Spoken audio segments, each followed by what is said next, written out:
Thank you so much for being here, for coming out tonight. I want to know, just off the top, by round of applause, who here has recently had a breakup?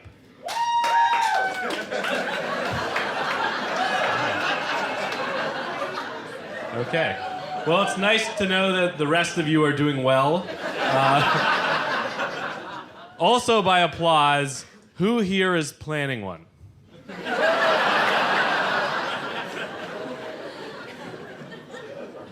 Every time I've ever had a breakup, someone will always say to me the cliche where they go, "Oh, don't worry about being single because there's plenty of fish in the sea."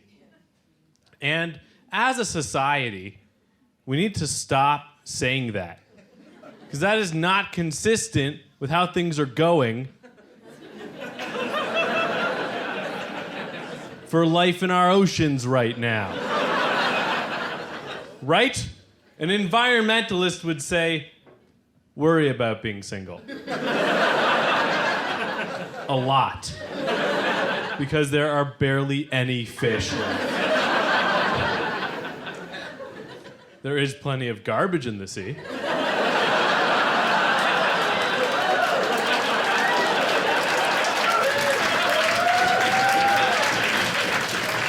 So I hope you like making out with wet plastic. And also, the deeper you go into the ocean, the uglier the fish get. That's just biology. I think about things like this because I'm a big overthinker. I overthink so many things. Are there any other overthinkers here tonight? Okay, it's a pretty good amount. Some of you may need a few more minutes to think it over.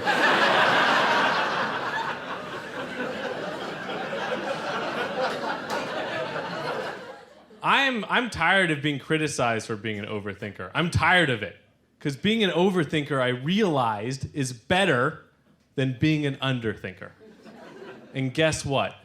Those are the only two options. Have you ever talked to an underthinker? They say things like, yeah, I could probably fight a bear. That's why there's so many overthinkers, because we're better at surviving evolution. Think of the things you say to an overthinker versus an underthinker. To an overthinker, you're too inside your own head. You're overanalyzing this situation. Meanwhile, to an underthinker, why did you think you could jump that? Put your pants back on. Why would you talk back to the police? When I am near the police, that's when my overthinking goes into overdrive. Like, my brain will remind me not to do things I would never think of doing. Every time I'm standing near a cop, a voice in my head just goes, don't touch their gun, don't touch their gun, don't touch their gun, don't touch their gun. Then they just stare at their gun the whole time. Now I'm like, I am in too deep. Why is my hand here? I'm very cautious around the police. I don't understand whenever people will physically fight with the police. Because I think as a rule, you should never do battle with anything that is mainly known in plural. Right? The police always have reinforcements. That's why we call them the police and not a police. Whenever someone's like, yeah, I shoved a cop once, well, what happened next? The police came. It turns out they have radios, like all of them. I'm a big overthinker. Sometimes I'll think too much about a particular word, then that word will start to bother me. Like, I don't like the word efficient anymore. I don't trust efficient. Because why does it need two F's to do the work of one F? Come on, efficient, be the change. The next time your boss is like, I need you to work more efficiently, you can be like, well, I need you to think about the words that you use and make sure they aren't stupid. Sometimes it goes the other way. Like, my new favorite word is the word horsepower. I love horsepower. Because that's what horses would chant if they were racist.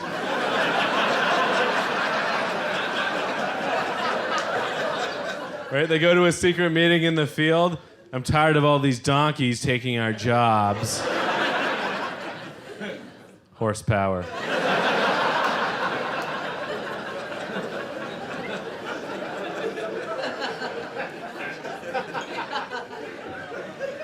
People use words incorrectly all the time. Like the words broke and poor are two different words, two very different meanings, but people always mix them up. One of my best friends, he keeps on complaining about how poor he is because he bought a condo. I'm like, no! You're just broke because you made an investment. And on the other hand, our other friend is a barista, and every weekend he'll be like, I can't do anything this weekend. I'm broke. And then I'm like, no. You're poor. Because you have a liberal arts degree, right? Like, you're never gonna fit into the economy anywhere, ever. You're not just poor, you're in big trouble. Like, serious trouble. For sure. You know how I know that? Because I have a liberal arts degree. Yeah, and it's in economics, which is the best degree you can get if you want to really understand why you're unemployed. When you graduate with a BA in economics, the world's like, congratulations, you're jobless. And then you're like, yes, I've read articles about this. I know what to do in theory if I was running the central bank. I feel like universities operate more like businesses now than they used to. Like, they'll kind of let you take whatever subjects you want and combine them into a degree. I met a guy who was doing a BA in Shakespeare and math. What are those exams like? Like, if Hamlet's on a train from New York at 200 miles per hour and Macbeth is on a train from Chicago, who kills their family first? Question 2B, solve for Othello.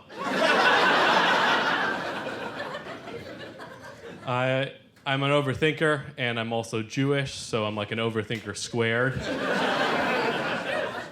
My name is Jacob Samuel. It's a pretty Jewish name. It's actually a stage name.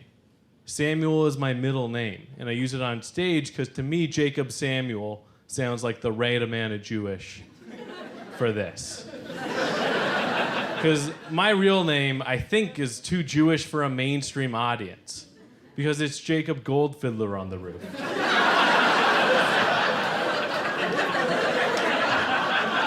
It's hyphenated.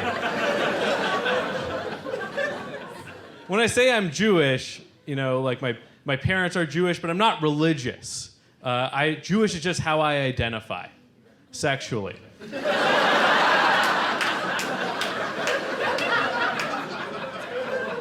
I consider myself to be a cultural Jew, and what that means is that I say I'm Jewish, but I don't believe in the religion. So, like, I'm a Jew in the same way that I'm a fan of the Toronto Maple Leafs.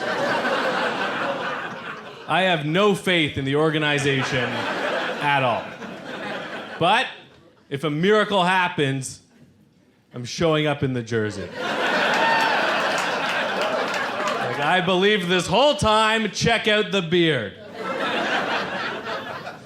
If you don't know a lot about Jews, which is what I sense in this room, all you need to know is that we're just the hipsters of religion. Because we got the original Bible thousands of years ago, and we have refused every single upgrade since. Right? We only enjoy God's early work before he sold out and had a kid. And if you're not laughing at that, that's fine. But you should know, these are not obscure references. So if you're confused at what I've just said, try books. I really don't like stereotypes about Jewish people. I don't like them at all. There's a stereotype that Jewish people complain a lot, and I don't know how we're supposed to respond to that without making it true. Right? There's also a stereotype that Jewish people are cheap.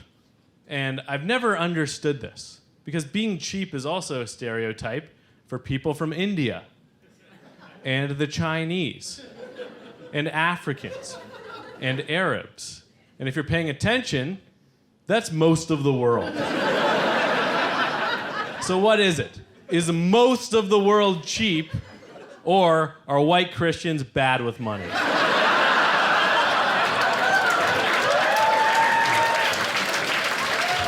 Because one of those things has to be true. And last time I checked, a sailboat, pretty bad investment.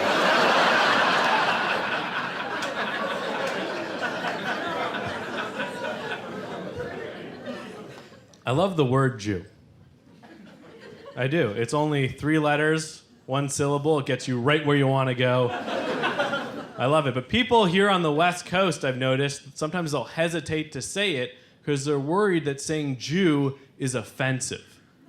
And I want you all to know that it's not, unless you're pointing. But otherwise, it's fine. Like, you can all call Jews Jews. Obviously, we prefer the term doctor. But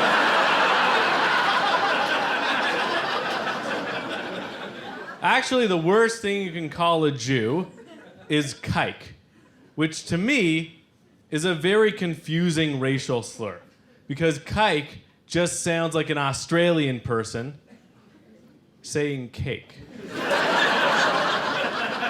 So if I ever heard a group of Australians be like, oh yeah, let's grab a knife and cut up a kike, I'd be like, oh no, one of 2 things could happen right now. Either anti-Semitism or dessert. 2 things that tend to show up a lot in European history.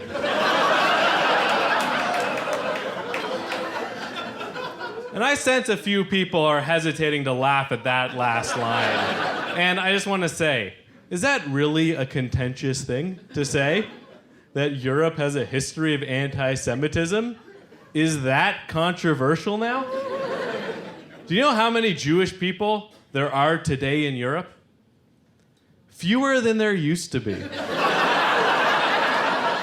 I wonder why that is.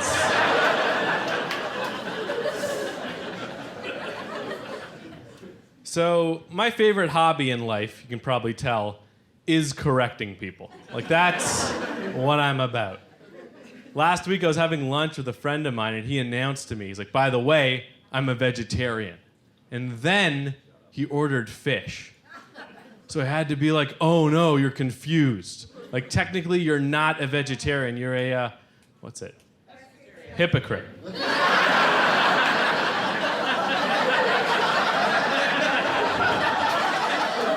The other word for that kind of diet is pescatarian, which I don't know if you know this. That's actually Latin for whiny underachiever. Some people say that vegetarians don't get enough energy from what they eat, and I don't think that's true. I think it's the opposite. I think people who eat meat, way too much energy, right? Because you go downtown on a weekend night, you see 2 guys punching the crap out of each other. What are the odds that altercation is fueled by salad? Right? Being an obnoxious person is mostly a meat-fueled operation. Vegetarians do fight each other. They do. But it's through poems on the internet. Feelings are hurt, not faces. If I say to you, I think you should try being a vegetarian, it's not health advice. It's because I find you annoying and I want to cut off your power supply. Being a vegetarian is good for the environment. That's true. And that's a value I have. I think you should do things that are good for the environment. That shouldn't be the only reason why you do something, though. Because there are some things that are good for the environment, bad for people. Like murder and cannibalism, mathematically speaking, very good for the environment. What better way to lower your carbon footprint than to eat somebody else's? I'm not even saying that. That's from the last UN report. I'm pretty good for the environment, though, because I'm car-free. My whole adult life, I've been car-free. What that means is that I've never owned a car. That's just a choice I made based on money I do not have. I am also boat free because I care about the ocean. Some things I don't understand about cars today. Like, we keep on making cars with alarms. Why?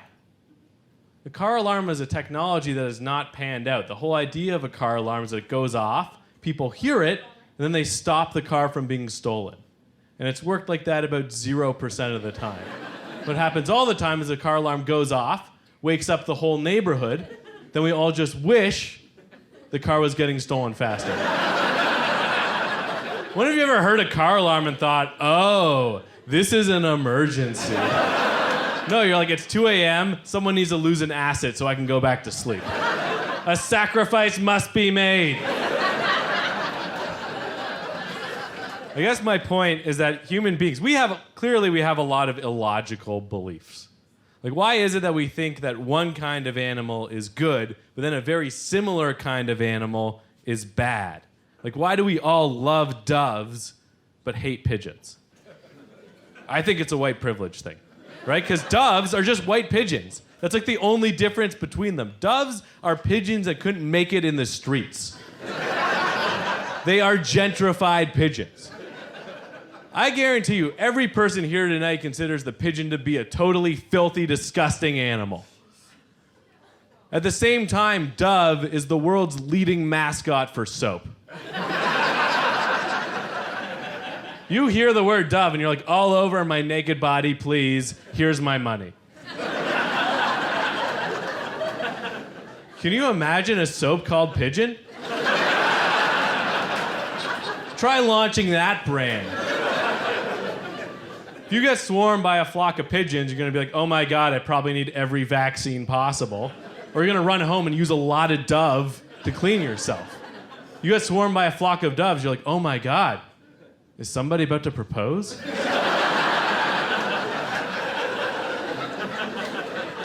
If you get a piece of paper at home with a dove on it, you're like, I've probably been invited to a wedding, or my enemies are making peace with me at last. If you get a piece of paper and there's a pigeon on it, oh no, we're getting evicted. One animal I really don't like is moths. That is an insect I do not care for because they're lazy. Right? Moths are obsessed with light, but they're only around during nighttime. Wake up earlier.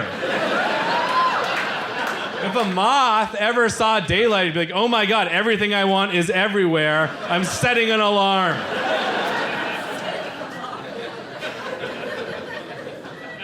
But I do feel a bit bad for moths, though, because there are also butterflies. If you were a moth, you'd be comparing yourself to butterflies all the time, and butterflies are like celebrities of the bug world. They're the best insect. Butterflies are the only insect you can fill a room with and then charge admission. Try doing that with another bug. At best, you have an escape room that people will pay a lot of money to get out of. But you open a box of butterflies in a building, instant sanctuary. Moths and butterflies, they both start the same. They're both caterpillars, and they go into cocoons, and then they come out, and then all the moths are like, oh no, I'm a moth. I could have been that, but I'm this. Which I get. I get that. Because I'm in my 30s.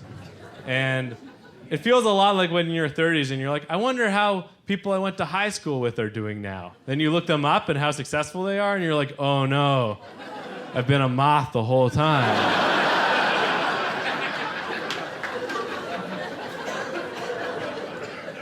I'm a big fan of dairy. I like dairy a lot. I like consuming it. I think we should always have it. Some people really don't like dairy. A lot of people in this city even, maybe in this room, they could be here. They all look the same as us. Some people who don't like dairy, they'll say, like, you know that human beings, we're the only animal that drinks the milk of another animal. And they say it like that's a bad thing. Have you seen how we're doing compared to other animals? We're dominating. We're on a 4,000-year streak. I think milk could be the reason. Either we need to drink more milk or we need to make sure tigers never get any.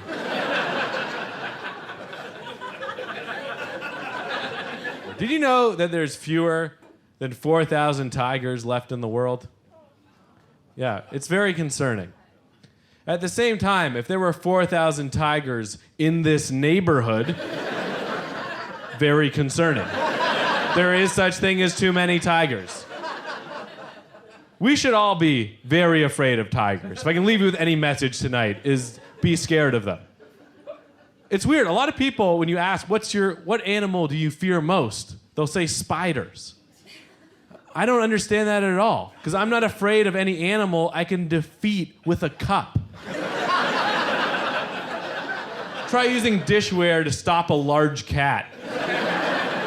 Before tigers were famous for selling Frosted Flakes and gasoline, they were mainly known as being a feared predator of people. Like, tigers will hunt and eat human beings. It's happened a lot, which really makes me feel bad for tigers in zoos, right? Imagine if you had to spend the rest of your life in jail being visited by sandwiches. Even if you were trained and fed by a sandwich, you're gonna be like, I want a bite. That's the decisive thing in the debate between dogs and cats, is that you can make a dog the size of a wolf and not compromise safety. If you make a house cat the size of a lion, you have a lion. Every house cat, I think, looks at their owners and just like, this is good for now, but I may grow. When I was growing up, one of my favorite books was Clifford the Big Red Dog. You can't have Clifford the Big Red Cat because there's no characters left at the end of that book. Just a very tired cat. Whenever I look into audiences, the first people I always notice are alpha males. And not a lot here tonight. But they're usually very easy to spot because they're very big guys. When I'm on stage, they have a very confused look on their face. Because they're like, why is this arrogant nerd trying to lead us? I hate comparing myself physically to alpha males because they all look like these beautiful upside down triangles. Whereas, I don't know if you can tell, but I have the wrists of a duchess. Like, my forearms look really good inside of long white gloves. I struggle opening jars.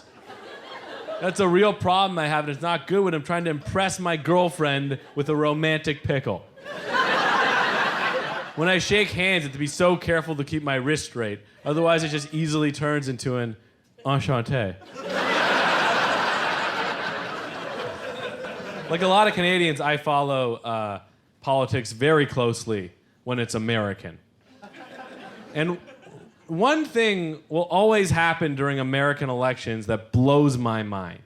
No matter what, always a lot of left-wing American actors will threaten to move to Canada if the Republicans win.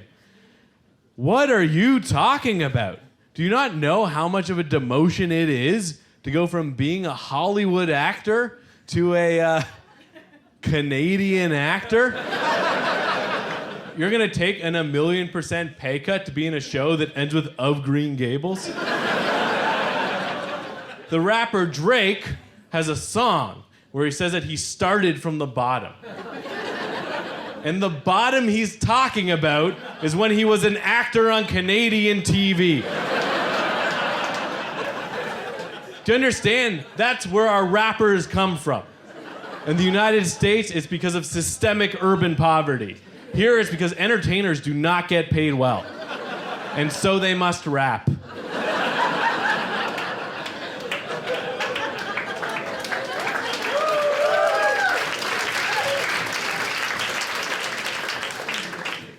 But I do think you should always vote.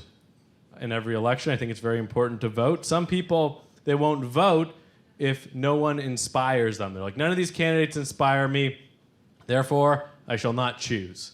And if you think that, you don't understand how our system works. Because democracy is not about electing the best person. It's about not electing the worst. Do you understand the difference there? You're always trying to pick the least worst option. You're supposed to vote the same way you pick an avocado. It's like, no, no, no, no, no, no, maybe. Then you get home and you're like, oh no, it's been bad the whole time. But we have hope that the next avocado, that one's gonna change things. Just because you're faced with a bad and a worse choice doesn't mean that not choosing is a good idea. If you're walking down the street, someone jumps out of an alleyway, like, give me your money or I'll attack you. You don't want to be like, neither of those inspires me. Ask me again in 4 years. This is not a popular thing to say, but I'm going to say it anyway. I have a lot of sympathy for politicians. Because imagine if every 4 years your boss was like, let's see if you get to keep your job. We're going to ask everyone to weigh in on how you've been doing. That's right. And you're like, have they been reading or keeping track of my progress? No, not at all. They're going to look at your face and make a snap judgment. So hope there aren't any photos of your old Halloween costumes, because that's going to come up. You done anything you regret in your 20s? Because, everyone's going to find out about that. Wherever you are politically, I think we can all agree it's very annoying when political parties call us and ask for things. I hate that. I don't want anyone to do it. It bothers me so much that now I will talk back to them. Like this past election, I got called by the Conservative Party of Canada, and they asked me to donate money to them. So I said, if anyone should understand that in life, you don't just get financial handouts. It's you, the Conservative Party. Oh, what's that? You need money? Why don't you go out there and earn it like you tell us to do every day, all the time? How about that? Right? Does the Green Party call me and ask me to frack them some oil?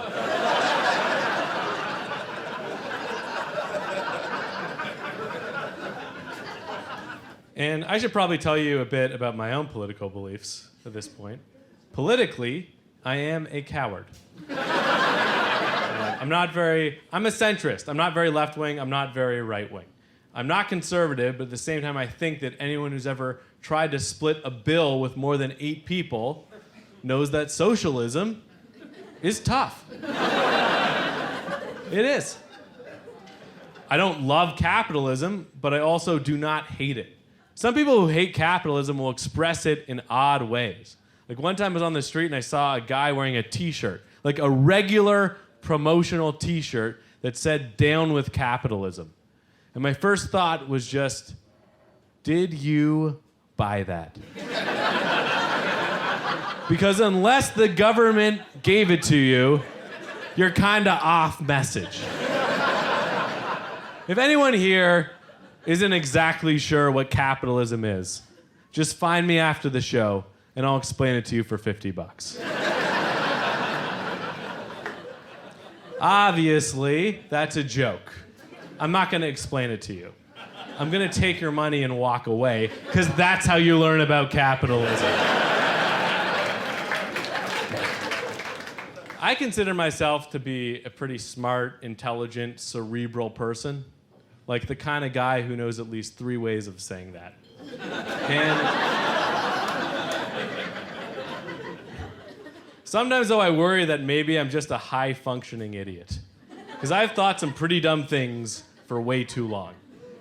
Like, until my early 20s, I thought that euthanasia had to do with young people in Asia. I was very confused. I was like, how can it be illegal when there are so many of them?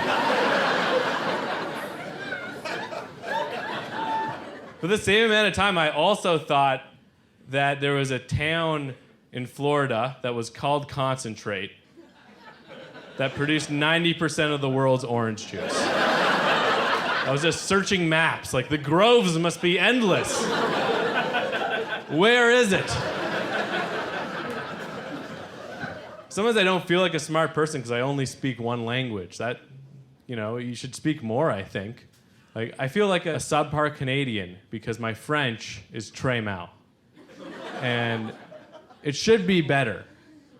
Because I went to school in French immersion for like 8 years of my life. I lived in Montreal for a while. And after all that, my French is only good enough to understand cultural references. Like, I can translate the title of the movie Chocolat very quickly. And I know that Bon Jovi is actually French for good Jovi.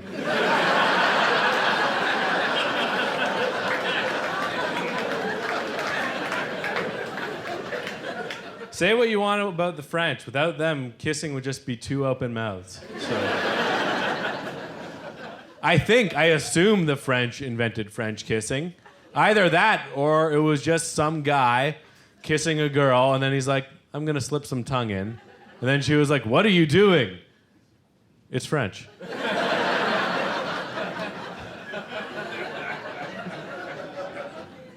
I want you guys to know that if you can't handle me at my worst, you don't deserve me at my best. Okay? That's not a thing I believe in. That's just a quote that some millennials will share on social media. And I don't know why. Because that's crazy logic, right? If you can't handle my worst, you don't deserve my best. That's like if a fire said to you, hey, if you don't let me kill your family, can't use me to cook.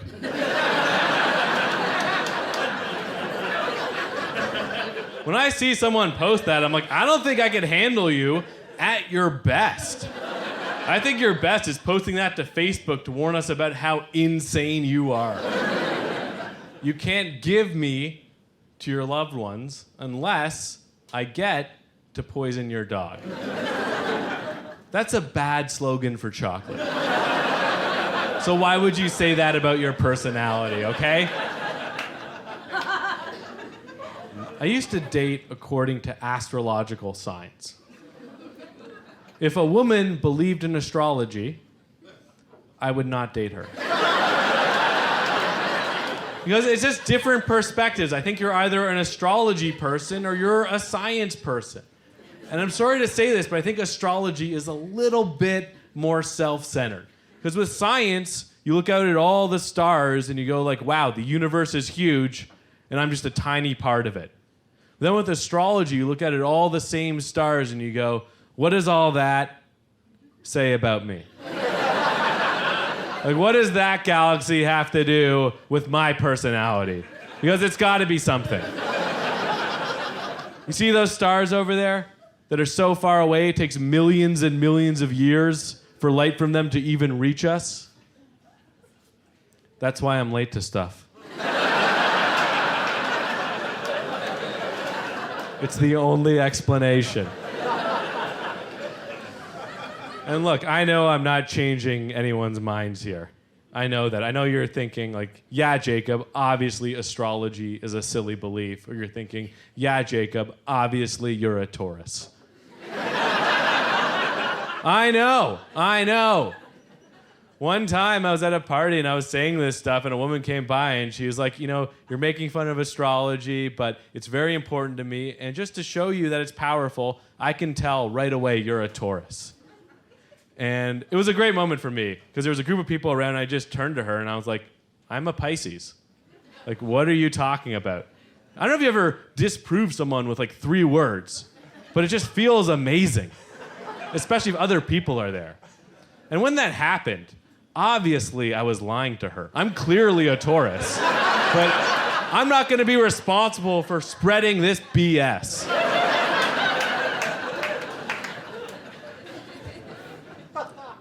I just want to say, if what I just said has upset you because astrology is an important thing in your life, because after all, this is the West Coast, right?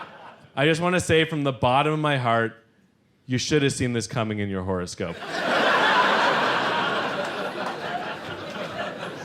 I didn't do too many dating sites. I find it's interesting now. There's a lot of dating sites for different religions. Like there's Christian Mingle for Christians. There's JDate for Jews. There might be one for agnostics, but no one knows. I did a few dating apps. The only thing I like about dating apps is that you have to put like a 1 to 2 sentence description of yourself. Words that describe yourself. And you can learn a lot about someone by what they choose. Like I would see some women and they would just write, I just love life. And that's great because that tells me you have 0 life experience. Oh, you love life? You should live more of it then. This is a video game on which you are at the tutorial level only.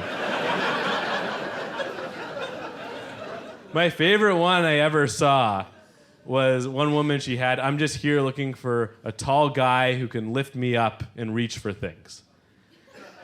And I was like, I think what you're looking for is a ladder. And then I sent her a link to Home Depot. I'm in a serious long-term relationship, and I don't know if this is normal for a long-term relationship, but my girlfriend and I get asked a lot whether we are siblings. And we used to say no, like immediately. But now I say yes. And then we make out.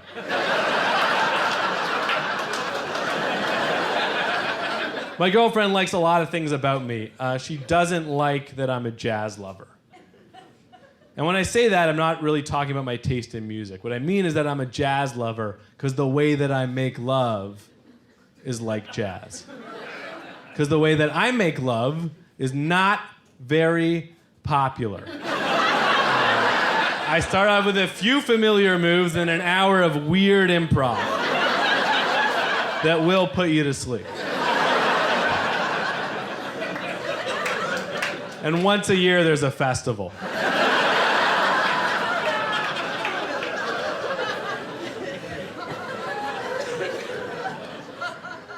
My girlfriend, she came to me with a list of all the celebrities she thinks she should be able to hook up with if she ever got the chance. And this upset me.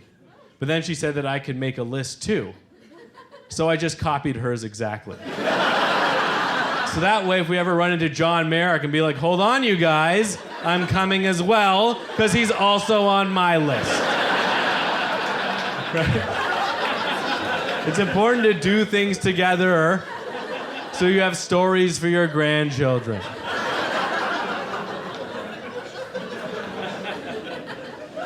I like complimenting her. Sometimes, I don't know if you do this, I'll go for like a new compliment. Like I was trying to tell her that I think she's very attractive, and I said, you're a stone cold fox. And then I realized that's a weird compliment. Because what is a stone cold fox? It can only be a dead fox. Like, if we were on a hike and then I saw the carcass, the rotting carcass of a fox, I'm not going to be like, hey, twins. That's how hot you are. I hope it's okay that I call her my girlfriend. In my head, I think, should I say girlfriend or should I say partner? But I always end up saying girlfriend. And I think it's because I feel kind of entitled to it. Because I didn't spend all those nights alone in high school wishing I had a partner. Oh, the things I'd like to do with a partner right now.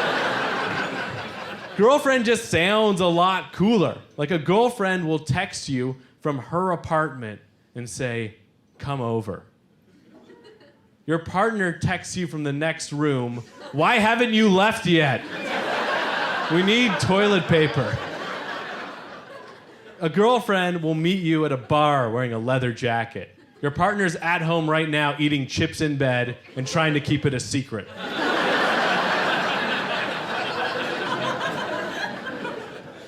Sometimes my girlfriend, she'll ask kind of obvious questions.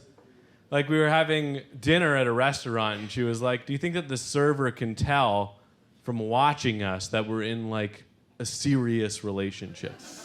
So I said, well, we walked in holding hands, and since then we've been sitting in silence for 30 minutes, so yeah, I think he knows that this is our anniversary.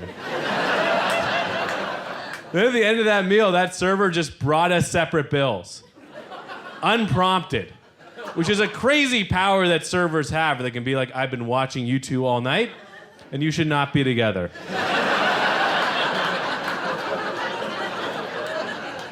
She also asked me, out of the blue, she asked me, like, growing up, did you and your friends ever measure your penises? And I was like, no, gross. We weighed them. You get what you need to know a lot faster that way. And if you know the acceleration, you can calculate force.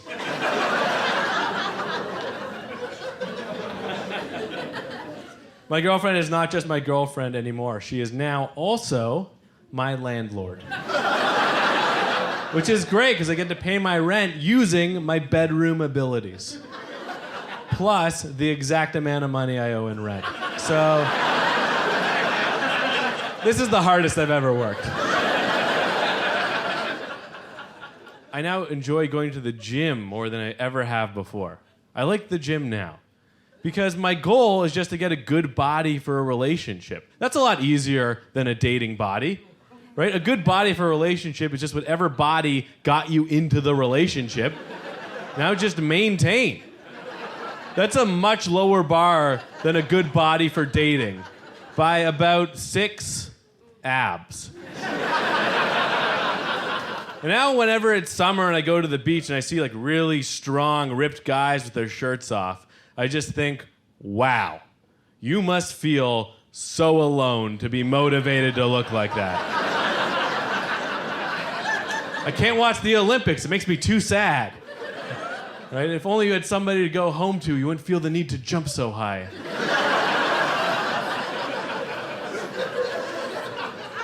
I learned a while ago there's a lot of different female body types. Now look, I have been watching women for years, but I did not know I was supposed to be putting you into fruit-based body categories. I think, though, that with men, there are only 2 body types. Like, either you have the kind of body where people are stoked when you take your shirt off, or not. And you know which one you are. You don't need a magazine quiz to figure that out. You just know, and you carry the weight of that knowledge with you everywhere. How many of us non-abbed men have thought, wow, I'm sweaty and uncomfortable right now. I would love to take my shirt off. But I don't want to upset everyone at the bank.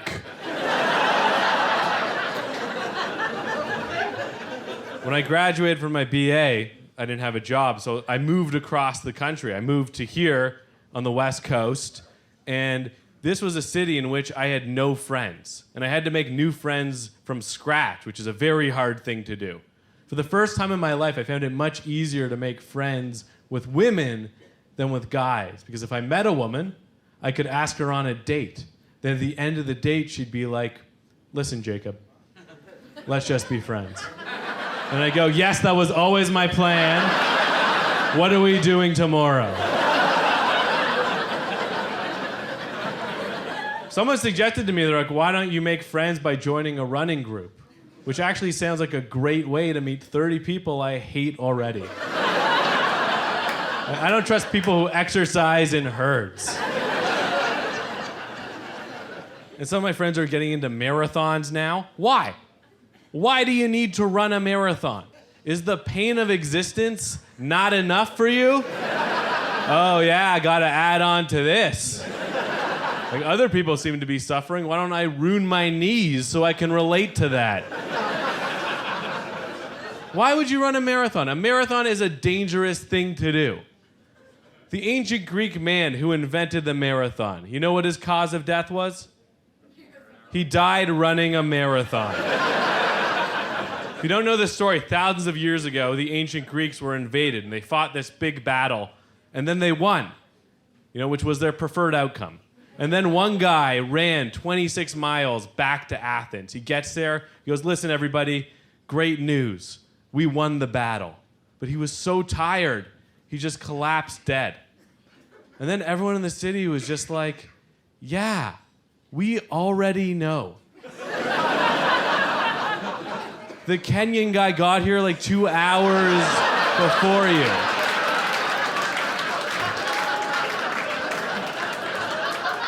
He's not even tired. He's over there dancing. Guys, thank you so much. You've been such a great audience. Thanks again. Have a wonderful evening.